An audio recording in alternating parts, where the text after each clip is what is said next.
Hey, this is Drew. So this video is 4 ways to write better lyrics. Obviously, I'm not any kind of expert, but I've been working on writing some original music, and I'm going to try to link some wherever I'm pointing right now. I've been writing songs for maybe, I guess 5 or 6 years at this point. Again, not a master, but these are 4 tips that I've kind of picked up along the way that I find to be very helpful. So about 2 weeks ago, our drummer, who's a very good friend of mine, John Patty, had me on his podcast. It's called Music in Our World. I'll link to it in the description. Definitely check it out. And he had me on there, and we were talking about lyrics and songwriting, and it really just kind of got me thinking about sort of my process and how I go about this kind of thing. And I found, these 4 tips to be sort of something that's kind of reoccurring. These are just 4 high-level tips, and again, this list is not exhaustive. There's so much more we could add to this list.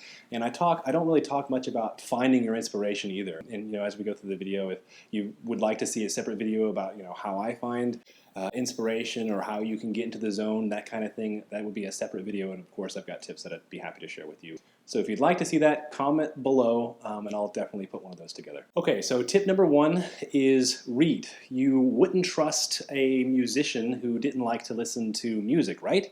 Same is true for lyricists. If you want to take writing seriously, you've got to take reading seriously.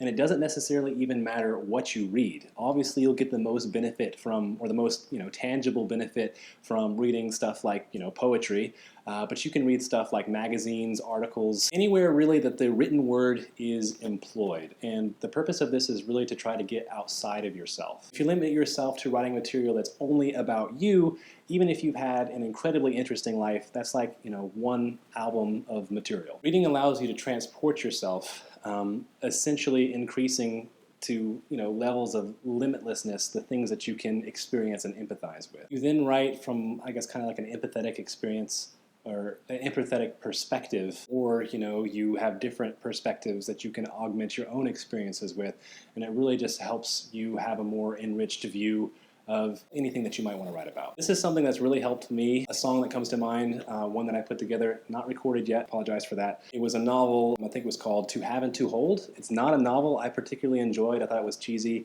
I think I got a couple chapters in and I didn't even finish it, but there was one line in there that actually inspired the entire song. So you never know where you're going to find inspiration, and the more you read, the more you open yourself up to finding those things that inspire you or enhance your repertoire. It helps you have ideas, which is really important, obviously, when trying to write lyrics. Okay, so tip number 2 is imitate, imitate, imitate. Find artists that you love and just study their music. What about it do you like? What about it speaks to you? How do they approach different topics? What does it mean to you? And what can you learn from that? The point here is not to reinvent the wheel. I mean, these are people who obviously do this for a living, and they figured something out, right? So learn from them, at least to start, imitate them directly. And I don't mean like copy and paste, but find a song that you really enjoy and maybe go through and rewrite the lyrics line by line to something that you've thought of or that you find interesting, and see if you can do it. Or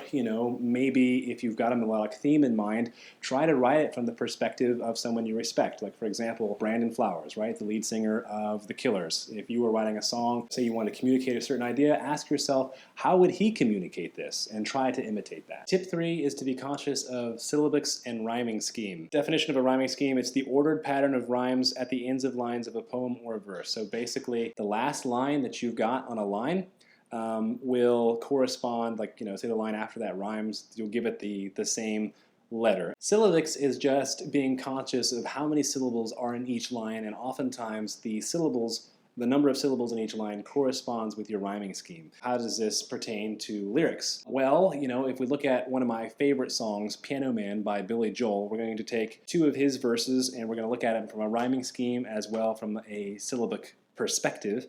In my opinion, too, syllables are there's a level of subjectivity there, right? I mean, I know that some of you are going to disagree with me, but I feel like, we use contractions and some of us pronounce words in different ways, and so what might be 3 syllables to me might be 2 syllables or even 4 syllables for someone else. A good way to keep track of it, I actually linked to it in the description. I found a really cool syllable counter online that you can utilize for your own lyrics, if that's something that you kind of struggle with. So for example of how this works in lyrics, one of my favorite songs, Piano Man by Billy Joel, I've selected 2 verses here, and we're just going to go through these verses and think about it from a rhyming scheme perspective as well as from a syllabic perspective.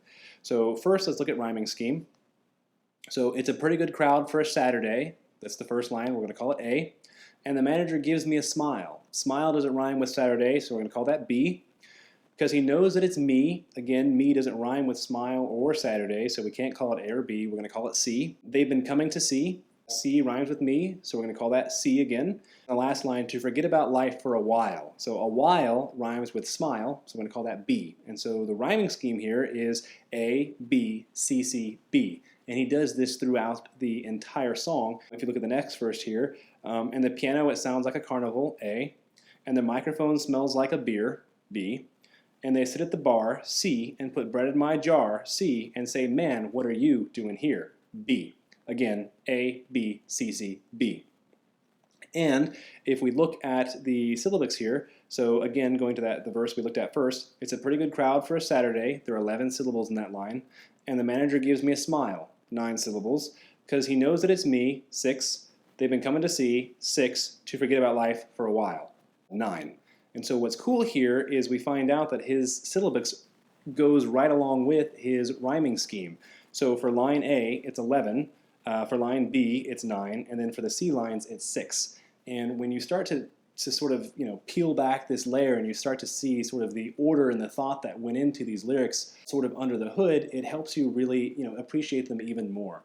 I feel like a lot of times, if you're listening to a song on the radio or something like that, you're obviously not thinking about syllabics or rhyming scheme, but you might get the feeling like, wow, I feel like these words in the human language or the English language were put here for the sole purpose of being arranged in this way.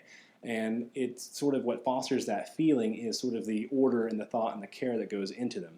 It's also helpful when you're writing your own lyrics to be conscious of rhyming scheme and syllabics, because it's kind of like when you're putting a puzzle together and you get kind of toward the end, you know the shape of the piece that you're looking for and you know the color of the piece that you're looking for. Same thing with the syllabics and the rhyming scheme, because it's like, okay, I've got my rhyming scheme is A, B, B. I've already got 2 A's, and so I know that the next line doesn't necessarily have to rhyme with the line before it, and say that I want my B lines to have 7 syllables. It's kind of outlining the shape of the piece that you're looking for there, and that can be really helpful when writing lyrics. Of course, I feel like to every single rule there's an exception. For example, one of the greatest songs of all time, "Across the Universe" by John Lennon, I don't think he rhymes like anything there at all. And I haven't looked at it from a syllabic perspective, but if it's anything like the rhyming scheme, I imagine he didn't go through the syllabics either. What's amazing about that song is you walk away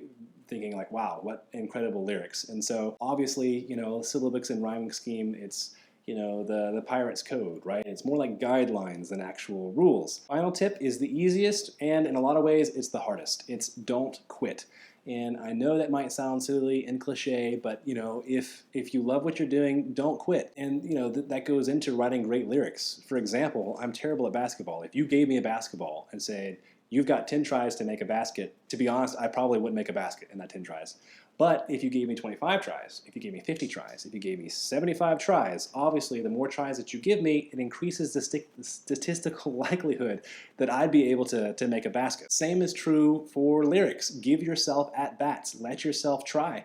Think of it as, lyrical exercises. It's not, everything you write isn't going to be great, and that's okay. Just let yourself try. On a good day, if I'm looking at all the songs I've ever written, there might be 15 or 20 in the past 6 years that I put together that I'm really proud of. If I had to tell you how many songs that I put together that I'm not proud of, I can't even calculate that number. And so the point is, everything you write isn't going to be profound, and that's okay. Just keep trying. If you love it, keep trying. It increases the chances that you'll be able to put something together that you're really proud of. Okay, and that's it, guys. Like I said in the beginning of the video, obviously not a comprehensive list. If there's something that you use that you find helpful for writing lyrics, feel free to share it with me in the comments. Also, I mentioned a little bit, there's a whole nother category in how to find inspiration or how to get into the zone. I'd be happy to share tips about that as well. If you want to see that, again, let me know in the comments. If you like this kind of content and you want to see more, definitely hit the like button and definitely hit the subscribe button, because that will let me know that we're doing something right, and we'll keep running forward with this kind of content.